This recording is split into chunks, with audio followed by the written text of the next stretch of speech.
जय हिंद, नमस्कार फ्रेंड। ज्योति क्लासेस में आप सभी का एक बार फिर से स्वागत है। हेलो दोस्तों, कैसे हैं आप सभी? आई होप आप सभी बहुत ही अच्छे होंगे, स्वस्थ होंगे, स्टडी अपनी कंटिन्यू कर रहे होंगे। चलते हैं हमारी आज की मॉर्निंग की क्लास की तरफ। सभी को सुप्रभात, गुड मॉर्निंग। देखते हैं आज के दिन क्या है कुछ खास। तो आज है फ्रेंड्स 22 मई की हिस्ट्री हम देख लेते हैं। वैसे तो बहुत सारी घटनाएं आज के दिन हमारे इतिहास में घटी है, बट हम कुछ इंपॉर्टेंट पॉइंट्स को कवर करेंगे जो एग्जाम की दृष्टि से महत्वपूर्ण है। चलिए फटाफट करके कुछ पॉइंट्स आज की हिस्ट्री के बारे में देख लेते हैं।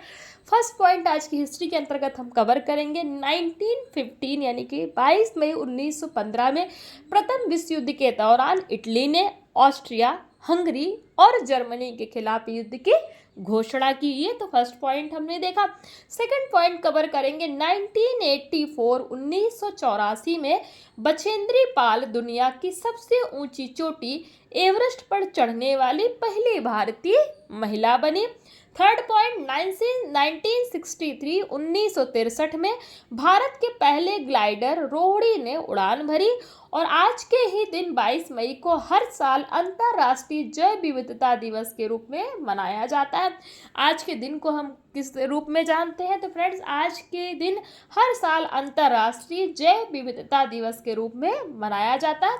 और इस दिवस को मनाने का उद्देश्य क्या है, देखते हैं। इस दिन को मनाने का उद्देश्य विविधता के महत्व के बारे में जागरूकता बढ़ाना और इसके संरक्षण के लिए कार्रवाई को बढ़ावा देना है। तो ये तो हमने देखे कुछ पॉइंट्स आज की हिस्ट्री के बारे में। आई होप आपको एक एक पॉइंट अच्छे से क्लियर हुए होंगे। अब चलते हैं हमारी होम साइंस की क्लास की तरफ। जैसा कि आप सभी जानते हैं, इस चैनल के माध्यम से हम कर रहे हैं फ्रेंड्स हमारी होम साइंस की सीरीज, जिसमें हम क्लास 6 से 12 की बुक को कवर कर रहे हैं। और अभी तक हमने क्लास 6 to 9 कंप्लीट कर लिया है। हम आ गए क्लास 10 में। आई होप आपने हमारी सारी प्रीवियस क्लासेस को देखी होगी। नहीं देखी है तो प्लीज़ प्लेलिस्ट में जाइए, वहाँ से क्लासेस वाइज आपको प्लेलिस्ट प्रोवाइड कराएगी, जहाँ से आपको जिस भी क्लास में डाउट है वो क्लास देख करके अपने कॉन्सेप्ट को क्लियर कर सकते हैं। क्योंकि हमने हर एक टॉपिक को बहुत ही डिटेल में कवर किया। इतने डिटेल में करने का हमारा एक ही उद्देश्य है कि एक बार आप इस सीरीज़ को देखिए, समझिए, ताकि होम साइंस से रिलेटेड कोई भी डाउट आपके माइंड में शेष ना रह जाए। चाहे आप किसी भी क्लास के लर्नर से किसी कॉम्पिटिटिव एग्जाम के प्रिपरेशन कर रहे हो, वो एग्जाम चाहे किसी भी स्टेट का हो या फिर किसी फील्ड में होम साइंस से अपना करियर देख रहे हैं, सभी के लिए ये सीरीज़ काफ़ी हेल्पफुल होने वाली है। प्लीज़ अगर चैनल पर फर्स्ट टाइम विजिट किए हैं तो चैनल को लाइक, शेयर और सब्सक्राइब अवश्य कीजिए और जुड़ जाइए हमारी सीरीज़ के साथ। तो चलिए स्टार्ट करते हैं आज की क्लास। कुछ बातें कर ली हमने आज की हिस्ट्री के बारे में और अपनी सीरीज़ के बारे में। अब चलते हैं आज की क्लास की तरफ। आज की क्लास में देखेंगे फ्रेंड्स हम टखने की हड्डी टूटना, उसका उपचार, मोच आना, मोच के लक्षण, मोच आने पर सामान्य अथवा प्राथमिक उपचार, ये सब हम आज की हिस्ट्री के अंतर्गत कवर करेंगे। बट उसके पहले हमने प्रीवियस क्लास में क्या देखा, क्या किया था, एक बार उस पर नज़र डाल लेते हैं। क्योंकि आप सभी जानते हैं प्रीवियस क्लास का रिवीजन लेना बहुत ही इंपॉर्टेंट होता है। चलिए देखते हैं प्रीवियस क्लास में हमने किया क्या था। तो फ्रेंड्स, प्रीवियस क्लास में हमने अस्थि भंजन के प्रकार देखे थे, जिसमें प्रत्यक्ष अस्थि भंजन, अप्रत्यक्ष अस्थि भंजन, साधारण अस्थि भंजन, ऐसे इस तरह के बहुत सारे अस्थि भंजन देखे थे। फिर हमने अस्थि भंग की स्थिति में प्राथमिक चिकित्सा किस प्रकार दी जाती है वो देखा था। विभिन्न प्रकार के अस्थि भंजनों की पहचान तथा उपचार देखा था, जिसमें हमने सिर या खोपड़ी की हड्डी टूट गई तो उसका उपचार कैसे किया जा सकता है, उसका पहचान कैसे करते वो देखा था। जबड़े की हड्डी का टूटना, उसका उपचार, उसकी पहचान, हंसली की हड्डी टूटना, उपचार, कंधे की हड्डी टूटने का उपचार एवं उसकी पहचान, बाहों की हड्डी टूटना, हथेली अथवा उंगलियों की हड्डी टूटना, उसका उपचार, पसली की हड्डी टूटना, उपचार, रीढ़ की हड्डी, कूल्हे की हड्डी, जांघ की हड्डी एवं टांग की हड्डी, पैर की हड्डी टूटना, साथ ही साथ घुटने की हड्डी टूटना, यानी कि इन सारी हड्डियों को टूटना, उसकी पहचान किस प्रकार से हो सकती है और उसका उपचार क्या क्या है। तो ये सारे ही पॉइंट्स फ्रेंड्स हमने प्रीवियस क्लास में कवर किए थे। आई होप आपने हमारी प्रीवियस क्लास को देखा होगा। नहीं देखा है तो प्लेलिस्ट में ये क्लास आपको प्रोवाइड कराई गई है, वहाँ से क्लास देख करके अपने डाउट्स आप क्लियर कर सकते हैं। तो चलिए चलते हैं, ये तो थी हमारी प्रीवियस क्लास। आज की क्लास की तरफ चलते हैं, जिसमें हम देखेंगे टखने की हड्डी टूटना, यानी कि जो हमारा एंकल होता है, अगर उसकी हड्डी टूट गई तो आप उसकी पहचान एवं उपचार किस तरीके से कर सकते हैं। तो टखने की हड्डी टूटने का कभी कभी साधारण कारण भी होता है तथा कूदते फांदते या दौड़ते समय किसी वस्तु से टकरा जाने पर भी चोट लग जाती है। टखने की हड्डी टूटने पर निम्न प्रकार के लक्षण स्पष्ट होते हैं, यानी कि कौन से ऐसे लक्षण आपको प्रतीत होते हैं जिससे आपको ये पता लगे कि आपके टखने की, यानी कि जो आपके एंकल है उसकी हड्डी टूट गई है। नंबर 1 है अस्थि भंग होने के स्थान पर तीव्र पीड़ा होती है, तो हर प्रकार की अस्थि भंग होने पे होती है। नंबर 2 है चोटग्रस्त व्यक्ति चलने में असमर्थ हो जाता है, तो ये पहचान आप कर सकते हैं किसकी, टखने की हड्डी टूटने की, यानी कि जो हमारी एंकल होती है जब उसकी हड्डी टूट जाती है तो आप इस तरह के सिम्टम्स देख करके उसकी पहचान कर सकते हैं। उपचार देख लेते हैं। नंबर 1 घायल व्यक्ति के पैर से जूते एवं मोजे सावधानी से उतार देने चाहिए तथा उसे सीधा लिटा देना चाहिए। नंबर 2 अंगुली से एड़ी तक लंबी खपच्ची लगाकर पट्टी बांधनी चाहिए। नंबर 3 टखने पर भी इसी प्रकार की पट्टी बांध देनी चाहिए। नंबर 4 है एड़ी को भी ऊंचा रखना चाहिए। नंबर 5 शीघ्र ही चिकित्सक से परामर्श लेना चाहिए। तो इस प्रकार से आप उपचार कर सकते हैं किसका, अगर टखने यानी कि एंकल की हड्डी टूट गई है। तो अब देख लीजिए जितने प्रकार की हमने हड्डियां देखी टूटने की, उसकी उपचार, उसका पहचान। अब उन्हीं से रिलेटेड कुछ क्वेश्चन देख लीजिए। क्वेश्चन 1 कहता है खोपड़ी की हड्डी टूटने का एक कारण बताइए कि किन कारणों से खोपड़ी यानी जो हमारा स्कल होता है उसकी हड्डी टूटती है। क्वेश्चन 2 ऊपरी बाहु में कौन सी अस्थि पाई जाती है। क्वेश्चन 3 किस अस्थि भंग में बर्फ चूसने के लिए दी जाती है, यानी कि कहाँ पे अस्थि भंग होता है तो जिसके लिए आपको बर्फ चूसने के लिए दिया जाता है। तो ये क्वेश्चन आई होप आपने इसका स्क्रीनशॉट ले लिया होगा, इसको सॉल्व करने का प्रयास करिएगा, ये आपसे इजीली सॉल्व हो जाएंगे। अब देखते हैं नेक्स्ट जो पॉइंट है, इसमें जोड़ उतरना या अस्थि का खिसकना, बोलते हैं ना हड्डी खिसक गई है, तो उसका हम देख लेते हैं, उसके लक्षण, उसका उपचार। मानव अस्थि संस्थान में कई स्थानों पर 2 या 2 से अधिक अस्थियां परस्पर संबंध होती है, यानी कि एक से जुड़ी होती है, एक दूसरे से जुड़ी होती है, जिसे अस्थि संध या हड्डी का जोड़ कहा जाता है। किसी दुर्घटना या तीव्र झटके लगने से अंगों में खिंचाव आना या हड्डियों के अपने स्थान बदलने की प्रक्रिया को ही जोड़ उतरना कहते हैं। ध्यान दीजिएगा, जोड़ उतरना किसे कहते हैं, तो किसी दुर्घटना या तीव्र झटके लगने से अंगों में खिंचाव आ जाना या हड्डियों के अपने स्थान बदलने की प्रक्रिया को ही क्या कहते हैं, जोड़ उतरना कहते हैं। जोड़ उतरने वाले अंग कौन कौन से, यानी कि हमारे शरीर में ऐसा कौन कौन सा पार्ट है जिसका जोड़ उतर सकता है, तो कोहनी हो गया, कंधा, कूल्हे तथा जबड़े की अस्थि, यानी कि इन सभी अंगों के जो जोड़ होते हैं वो उतर जाते हैं। अब इसके लक्षण देखते हैं। नंबर 1 है जोड़ उतरने पर संधि स्थल पर भयंकर पीड़ा होती है। नंबर 2 प्रभावित जोड़ का अंग अपना कार्य करना बंद कर देता है, यानी कि जो जोड़ उतर जाता है, जो हड्डी एक जगह से दूसरी जगह खिसक जाती है, वो क्या होती है, वो अपना कार्य करना बंद कर देती है और बहुत ही दर्दनाक उसमें पीड़ा होता है।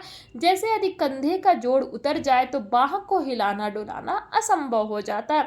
नंबर 3 जोड़ उतरने पर प्रभावित अंग का आकार छोटा या बड़ा हो जाता है, अतः सामान्य नहीं रह पाता है। नंबर 4 प्रभावित जोड़ पर सूजन आ जाती है तथा साथ ही दर्द भी बढ़ जाता है। तो ये लक्षण प्रतीत होते हैं कब, जब हड्डियां एक जगह से दूसरी जगह खिसक जाती है, यानी कि अपना स्थान बदल लेती हैं, या फिर जिसको आप बोलते हैं जोड़ उतरना, तो ये लक्षण प्रतीत होते हैं। उपचार देख लेते हैं इसका। अस्थि खिसकने की स्थिति में संभावित प्राथमिक उपचार निम्नवत है। कौन कौन से उपचार हैं जिसको आप जोड़ उतरने पे आप उसका प्राथमिक चिकित्सक कर सकते हैं। तो पॉइंट 1 है सर्वप्रथम आहत व्यक्ति को आरामदायक स्थिति में लिटाना या बैठा देना चाहिए। तो इस तरीके से भी आप प्राथमिक उपचार दे सकते हैं। प्राथमिक उपचार क्या हो, पढ़ा था ना हमने प्राथमिक उपचार, बताइए कमेंट करके। और बार बार मैं प्राथमिक उपचार क्यों बोल रही हूँ, तो प्लीज़ बताइए। अगर आपने पढ़ा है अच्छे से तो आपको आंसर देने में बहुत ही अच्छे से आप आंसर को दे सकते हैं, कोई प्रॉब्लम नहीं होगी, इजीली आप आंसर कर सकते हैं। नंबर 2 है प्रभावित अंग को आराम पहुंचाने के लिए कुछ स्थानों पर कपड़े की गद्दी, पैड या तकिया भी लगाया जा सकता है, यानी कि जहां से हड्डी खिसकी हुई है वहां की बात हो रही है। नंबर 3 है पीड़ा को कम करने के लिए प्रभावित स्थान पर बर्फ की थैली रखी जा सकती है। नंबर 4 चोट वाले स्थान पर कपड़े कसे हों तथा उनको काट कर वहां से हटा देना चाहिए। नंबर 5 इस बात का भी ध्यान रखना चाहिए कि कहीं प्रभावित अंग का रक्त प्रवाह रुक तो नहीं गया, यानी कि जहाँ पे जोड़ उतरा है, जहाँ की हड्डी खिसकी है, वहाँ का जो ब्लड सर्कुलेशन है वो रुक तो नहीं गया, ब्लड सर्कुलेशन सही प्रकार से हो रहा है कि नहीं, इस बात का भी ध्यान रखना चाहिए। नंबर 6 ऐसी स्थिति में अस्थि विशेषज्ञ से संपर्क उचित चिकित्सा की व्यवस्था करनी चाहिए। पहले तो आप प्राथमिक उपचार दीजिए, उसके बाद क्या है, जो भी हमारे हड्डियों के डॉक्टर होते हैं उनसे परामर्श ले करके किस तरीके से इसका इलाज करना है वो आप देखिए। तो अब देखते हैं, ये तो हमने देख लिया जोड़ उतरना या अस्थि खिसकना, उसके लक्षण, उसका उपचार। अब नेक्स्ट पॉइंट कवर करेंगे मोच आना। आपने कई बार सुना होगा, बोलते हैं ना मोच आ गया है, पैर में मोच आ गई है, हाथ में मोच आ गई। तो मोच आना होता क्या, देखते हैं। जोड़ वाले स्थान पर अस्थियां आपस में स्नायु सूत्रों से बंधी होती हैं। अचानक अंग के ऊंचे नीचे स्थान में चले जाने, जोरदार झटका लगने, अंग के ज्यादा मुड़ जाने आदि के कारण अस्थियों के स्नायु सूत्र क्या होते, खिंच जाते हैं या टूट जाते हैं, जिससे अस्थि जोड़ सही स्थिति में नहीं होता। स्नायु सूत्रों में आने वाले खिंचाव या टूट को मोच आना कहा जाता है। मोच पैर के टखने, घुटने, कलाई तथा हाथ पैरों की उंगलियों के जोड़ पर अधिक आती है। तो ये तो हो गया मोच आना क्या होता है। मोच के लक्षण नंबर 1 है, मोच से ग्रसित अंग में सूजन आ जाती है, यानी कि जहाँ पे मोच आया है वहाँ पे स्वेलिंग हो जाती है तथा वह कमजोर हो जाती है। नंबर 2, मोच के स्थान पर त्वचा का रंग नीला अथवा काला हो जाता है। जहाँ पे मोच आई है वो जो स्थान है वो नीला या काला पड़ जाता है। नंबर 3, मोच से प्रभावित अंग शिथिल हो जाता है, यानी कि बिल्कुल भी काम नहीं करता। नंबर 4 है, मोच से प्रभावित अंग को हिलाने से असहनीय पीड़ा होती है। उनको अगर आप जितना हिलाएंगे डुलाएंगे तो बहुत ज़्यादा ही पीड़ा होती है। कब, जहाँ पे मोच आया। मोच आने पर सामान्य अथवा प्राथमिक उपचार देख लेते हैं। तो मोच आ जाने पर निम्न प्रकार से प्राथमिक उपचार किया जाना चाहिए। नंबर 1 है, मोच से प्रभावित स्थान पर क्रैप बैंडेज बांध देनी चाहिए। नंबर 2, मोच आए स्थान पर ठंडे पानी की पट्टी बांधने से लाभ होता है। पट्टी को लगातार गीला रखना चाहिए। नंबर 3 है, अगर ठंडे पानी की पट्टी से लाभ ना हो तो गर्म पानी की पट्टी बांधनी चाहिए, या एक पात्र में गर्म पानी तथा दूसरे में ठंडा पानी लेकर मोच आए अंग को 5 मिनट तक क्रमशः गर्म और ठंडे पानी में रखने पर काफी लाभ होता है। नंबर 4 है, मोच आए अंग को अनावश्यक हिलाना डुलाना नहीं चाहिए तथा उसे आराम की स्थिति में रखना चाहिए। नंबर 5 है, मोच आते ही रोगी द्वारा पहने गए जूते अथवा सैंडल तुरंत उतार देना चाहिए। सूजन बढ़ने पर इनका उतारना कठिन एवं कष्टप्रद हो जाता है। अगर पैर में मोच आ गई है तो क्या करना है कि मोच आते ही जिसको भी मोच आई है उसका जो है जूता और मोजा आप उतार दीजिए, क्योंकि अगर वो जब मोच धीरे धीरे उसका दर्द बढ़ता जाएगा, उसमें सूजन आ जाएगी, तो उसको उतारना कठिन हो जाता है, बहुत मुश्किल होती है उतारने में। नेक्स्ट पॉइंट हम देखेंगे, पॉइंट 6 देखेंगे, मोच आए अंग पर आयोडेक्स आदि मलने पर दर्द व सूजन में राहत मिलती है। पॉइंट 7 कहता है, मोच आए अंग को दिन में 3-4 बार गर्म पानी में नमक डालकर सेकने से दर्द व सूजन में कमी आती है। और नंबर 8 कहता है, प्रभावित अंग के दोनों ओर थोड़ी दूर तक कसकर पट्टी बांधने से मोच आया अंग अचल हो जाता है। इससे घायल बंधक सूत्रों को आराम मिलता है। अचल का मतलब है कि जहाँ पे मोच आया है वहाँ पे वो उसको आराम मिलता है और वो थोड़ी थोड़ी उसमें अपना जो है प्रक्रिया करना प्रारंभ कर देता है। तो ये हो गया फ्रेंड्स हमारा या मोच आने पर सामान्य अथवा प्राथमिक उपचार आप किस प्रकार से दे सकते हैं। इसी के साथ हमारा ये चैप्टर कंप्लीट होता है। कुछ क्वेश्चंस देख लीजिए एज अ होमवर्क के रूप में। तो क्वेश्चन 1 कहता है, जोड़ उतरने वाले मुख्य अंग कौन कौन से, यानी कि कौन सा ऐसा स्थान है जहाँ पर जोड़ उतरता है, यानी कि हड्डी खिसकती है। नंबर 2 क्वेश्चन कहता है, मोच से प्रभावित स्थान पर कौन सी पट्टी बांधनी चाहिए। अभी जस्ट हमने पढ़ा था क्रैप बैंडेज पट्टी के बारे में बात की थी ना, क्रैप बैंडेज। तो ध्यान दीजिए, मोच से प्रभावित स्थान पर कौन सी पट्टी बांधनी चाहिए, तो क्रैप बैंडेज जो भी हमने पढ़ा था वो पट्टी बांधनी चाहिए। क्वेश्चन 3 कहता है, मोच आए अंग पर आयोडेक्स मलने से क्या लाभ होता है। अभी जस्ट ही हमने आयोडेक्स के बारे में पढ़ा था। तो बताइए, अगर जहाँ पे मोच आया है उस स्थान पर अगर आप आयोडेक्स कर लगाते हैं तो कौन सा किस प्रकार का लाभ प्राप्त होता है रोगी को। तो ये तो है क्वेश्चन। आई होप आपने अभी तक इनका स्क्रीनशॉट ले लिया होगा। तो इसी के साथ ये चैप्टर हमारा कंप्लीट होता है। और ये देखिए अध्याय 1 नज़र में इन्होंने क्या बोला कि पूरा चैप्टर में आखिर हुआ क्या क्या है। तो हमने पूरे चैप्टर में पढ़ा अस्थि भंजन या अस्थिभंग के बारे में हमने जाना। फिर हमने साथ ही साथ क्या देखा, अस्थिभंजन के प्रकार देखे, जिसमें हमने साधारण अस्थिभंजन, बहुखंडीय अस्थिभंजन, जटिल अस्थिभंजन, पच्चड़ी अस्थिभंजन, संयुक्त अस्थिभंजन, कच्चा तथा संकीर्ण अस्थिभंजन के बारे में हमने देखा। तो और नेक्स्ट हमने देखा अस्थिभंग की स्थिति में प्राथमिक चिकित्सा उपलब्ध कराना आवश्यक क्यों होता है, क्योंकि इसमें क्या होता है, प्राथमिक चिकित्सा देने से रोगी को तुरंत आराम मिलता है। तो प्राथमिक चिकित्सा दिया किस प्रकार का जा सकता है, इसके अंतर्गत रक्तस्राव रोकना, यानी कि अगर खून बह रहा है उसको रोकना, चिकित्सक से संपर्क करना, जो भी हड्डी के डॉक्टर हैं उनसे संपर्क करना, झोल का प्रयोग करना, यानी कि जो झोली बनाई जाती है ना, झोली के बारे में हमने पढ़ा था प्राथमिक चिकित्सा में, उसका प्रयोग करना, घायल का स्थानांतरण करना आदि आते हैं किसके अंतर्गत, प्राथमिक चिकित्सा के अंतर्गत। फिर हमने देखा था कि विभिन्न प्रकार की हड्डियां उपस्थित होती हैं और इसमें अस्थि संधिया हड्डी का जोड़ देख लीजिए। और साथ ही साथ फ्रेंड्स हमने मोच के बारे में अभी जस्ट ही देखा कि मोच आना क्या होता है और मोच आने पर किस तरह से प्राथमिक उपचार दिया जा सकता है और उसके लक्षण क्या प्रतीत होते हैं। तो ये सभी के बारे में हमने पढ़ा किसके अंतर्गत, टॉपिक था हमारा जो हड्डियों की टूट एवं मोच, इसके अंतर्गत ये सारे ही पॉइंट्स हमने कंप्लीट किए। आई होप ये सारे पॉइंट्स एक एक करके आपको अच्छे समझ में आए होंगे, आपका कॉन्सेप्ट क्लियर हुआ होगा। अब इसी के साथ फ्रेंड्स देख लेते हैं क्वेश्चन आंसर्स की प्रैक्टिस स्टार्ट करते हैं कि ज़्यादा बड़ी क्लास नहीं हुई है, मैं सोच रही हूँ इसी क्लास में हम क्वेश्चन आंसर्स भी कर लेते हैं, किस लिए क्वेश्चन के लिए अलग से क्लास बनाना। तो देखिए क्वेश्चन 1 कहता है अस्थियों की टूट को क्या कहते हैं, बताइए। ऑप्शन ए मोच, ऑप्शन बी अस्थि, ऑप्शन सी अस्थि विस्थापन, ऑप्शन डी अस्थि भंग। तो हड्डी अस्थियों की टूट को क्या कहते हैं, अस्थि भंग कहते हैं। तो ऑप्शन डी इज हमारा राइट आंसर। क्वेश्चन 2 कहता है अस्थि भंग का प्रत्यक्ष कारण बताइए। ऑप्शन ए चोट लगना, ऑप्शन बी गोली लगना, ऑप्शन सी साधारण टूट, ऑप्शन डी ये सभी। तो अस्थि भंग का प्रत्यक्ष कारण क्या है, चोट लगना। ऑप्शन ए इज हमारा राइट आंसर। क्वेश्चन 3 कहता है अस्थि भंग होने का लक्षण बताइए।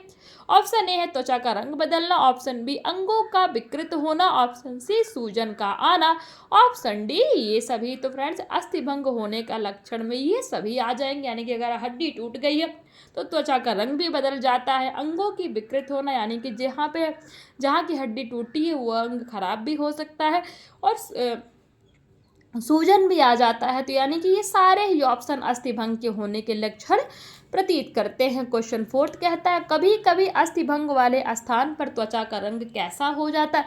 ऑप्शन ए पीला, ऑप्शन बी लाल, ऑप्शन सी नीला, ऑप्शन डी काला। तो कभी कभी अस्थि भंग होने वाले स्थान पर त्वचा का रंग कैसा पड़ जाता है, नीला भी पड़ जाता है।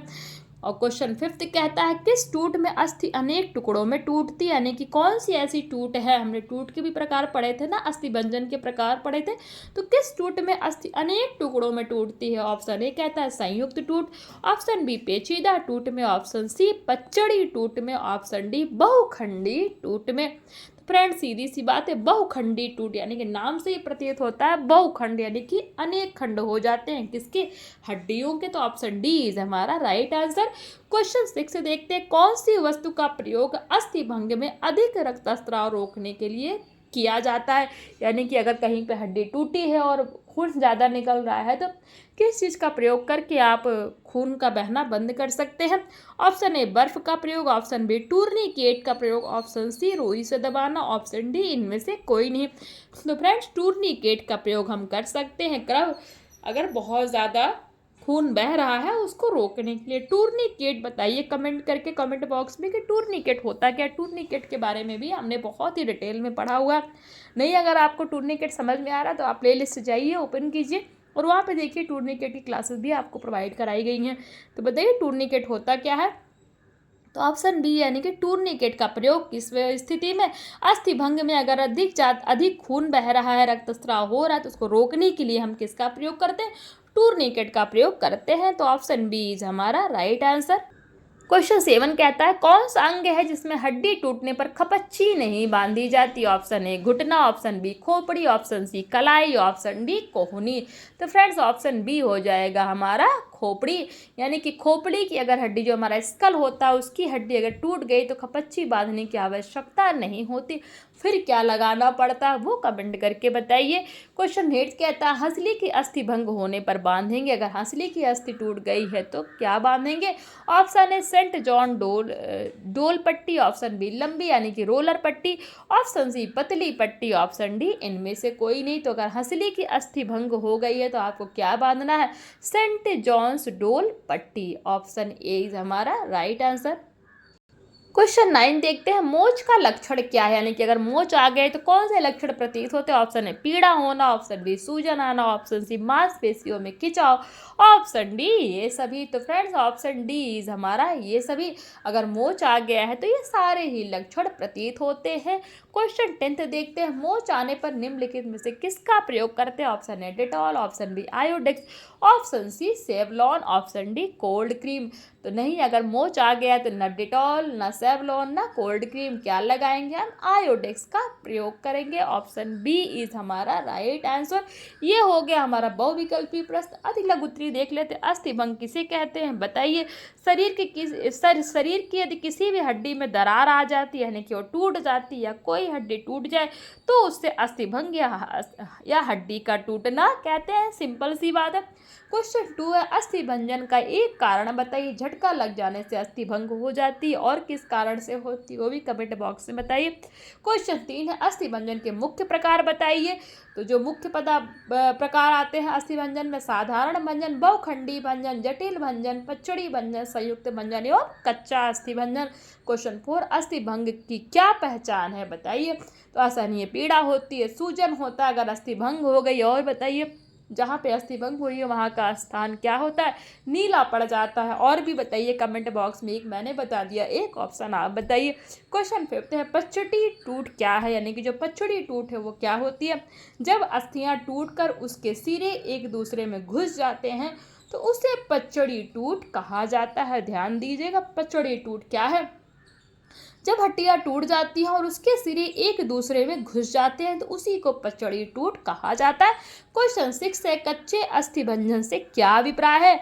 आंसर कर सकते हैं आप। हड्डियों में दरार आने की प्रक्रिया को ही कच्चा अस्थि भंजन कहा जाता है, यानी कि हड्डी पूरी तरह से अपनी जगह पे खिसकी नहीं है, वो क्या होगी, गैप आ गई दोनों हड्डियों के बीच में, तो उसी को हम कच्चा अस्थि भंजन कहते हैं। क्वेश्चन 7 है जबड़े की हड्डी टूटने पर क्या प्राथमिक उपचार करना चाहिए। जबड़े की हड्डी टूटने पर घायल को आराम से बैठाएं और बोलने न दें तथा सावधानी से दोनों जबड़ों को मिला दें। क्वेश्चन 8 है अस्थि भंजन में खपच्चियों का प्रयोग क्यों किया जाता है बताइए। खपच्चियों का प्रयोग टूटी हुई हड्डियों को सहारा देने व उन्हें स्थिर रखने के लिए अस्थि भंजन की स्थिति में किया जाता है। क्वेश्चन 9 अस्थि भंजन के कोई 4 प्रकार बताइए। आप बता सकते हैं अस्थि भंजन के 4 प्रकार, अभी जस्ट हमने पढ़ा था, और आप अपने मर्जी से भी बता सकते हैं क्योंकि हमने बहुत सारे प्रकार पढ़े अस्थि भंजन के, तो कोई भी आप 4 बता सकते हैं। क्वेश्चन 10 है मोच आने से क्या अभिप्राय है। तो अस्थि संधियों के बंधन सूत्रों में आने वाला खिंचाव या टूट ही मोच आना कहलाता है। क्वेश्चन 11 मोच के लक्षण लिखिए। आप लिख सकते हैं कोई भी 2 लक्षण या मोच के 2 लक्षण निम्न है। कौन से संबंधित अंग में सूजन आ जाता है, मांसपेशियों में खिंचाव हो जाता है।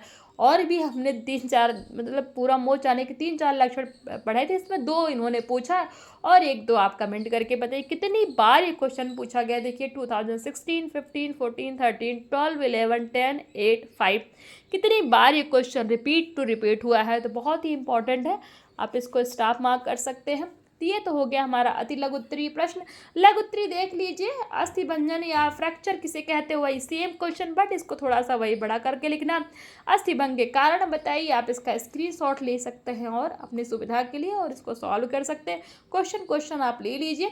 अस्थि भंग में प्राथमिक उपचार क्या करना चाहिए। क्वेश्चन 3 कहता है अस्थि का खिसकना, जोड़ उतरना किसे कहते हैं। अस्थि के खिसकने के लक्षण व उपचार लिखिए। और क्वेश्चन 4 कहता है मोच के सामान्य उपचार क्या है। क्वेश्चन 5 है अस्थि भंग और मोच के 2 अंतर बताइए। कई बार क्या होता है हड्डियां टूटना और मोच आना, जिनको नहीं पता होता, सही से नॉलेज नहीं होता है इसके बारे में, तो दोनों को एक ही मान बैठते हैं, बट ऐसा नहीं होता, इसीलिए आपको पता होना चाहिए। हड्डी टूटना और मोच आना में कोई 2 अंतर बताइए। तो हड्डी के टूटने का अर्थ क्या है, किसी एक विशेष अंग की हड्डी टूटना। मोच अस्थि स्नायु के खिंचाव होने पर आती है। तो ये आप लिख सकते हैं, आप इसका स्क्रीनशॉट ले सकते हैं। मैं तो कहूँगी कि आप पहले इस क्वेश्चन का स्क्रीनशॉट ले लीजिए और इसका भी ले लीजिए, आंसर का भी, बट आप इसको खुद सॉल्व करने का कोशिश कीजिएगा, क्योंकि आप सॉल्व करेंगे नहीं होता तो आप इसका सहारा ले सकते हैं। तो ये हो गया फ्रेंड्स हमारा क्वेश्चन आंसर्स, और इसी के साथ हमारा ये चैप्टर कंप्लीट होता है। आई होप ये क्लास आपको समझ में आई होगी। जितने भी हमने इसके अंतर्गत पॉइंट्स कवर किए हैं, वो सारे पॉइंट्स आपके जितने भी कॉन्सेप्ट है वो सारे ही क्लियर हुए होंगे। फिर भी कोई डाउट रह सकता है तो कमेंट बॉक्स में पूछिए, आपके डाउट लेने का पूरा प्रयास किया जाएगा। बट फ्रेंड्स, आप सभी से रिक्वेस्ट है, मैं बार बार कहती हूँ, आज फिर कहूँगी कि रिस्पॉन्स अवश्य किया करिए, क्योंकि आपका हर एक रिस्पॉन्स हमारे लिए बहुत ही इंपॉर्टेंट होता है। प्लीज़ इस बात का ध्यान रखा करिए और रिस्पॉन्स किया करिए, क्योंकि आप लोग रिस्पॉन्स नहीं करेंगे तो मैं भी डिमोटिवेट होती चली जाऊंगी। तो इस चीज़ का भी ध्यान रखिए, डिमोटिवेट मत कीजिए मुझे। डिमोटिवेट क्या फ्रेंड्स, क्लास तो मैं बनाऊंगी, क्योंकि मैंने आप सभी से प्रॉमिस किया है, तो मैं ये सीरीज़ तो कंप्लीट कराऊंगी।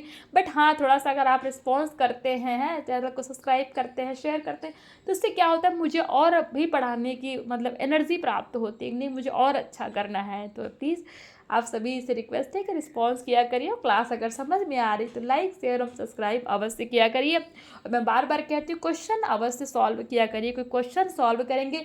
अगर आपसे क्वेश्चन सॉल्व हो रहे हैं तो इसका मतलब ये है कि आप अच्छे से पढ़ाई कर रहे हैं, और जो मैं आपको प्रोवाइड करा रही हूँ क्लासेस, वो आपके काम की, आपके कॉन्सेप्ट क्लियर हो रहे हैं। तो अपना एनालिसिस दूसरों के करने से पहले खुद करिए, आपको खुद ही पता लग जाएगा कि कितना आपको चीज़ें समझ में आ रही हैं। तो इसी के साथ आज की क्लास को यहीं तक रखते हैं, और मिलते हैं हमारी नेक्स्ट क्लास में एक न्यू टॉपिक के साथ।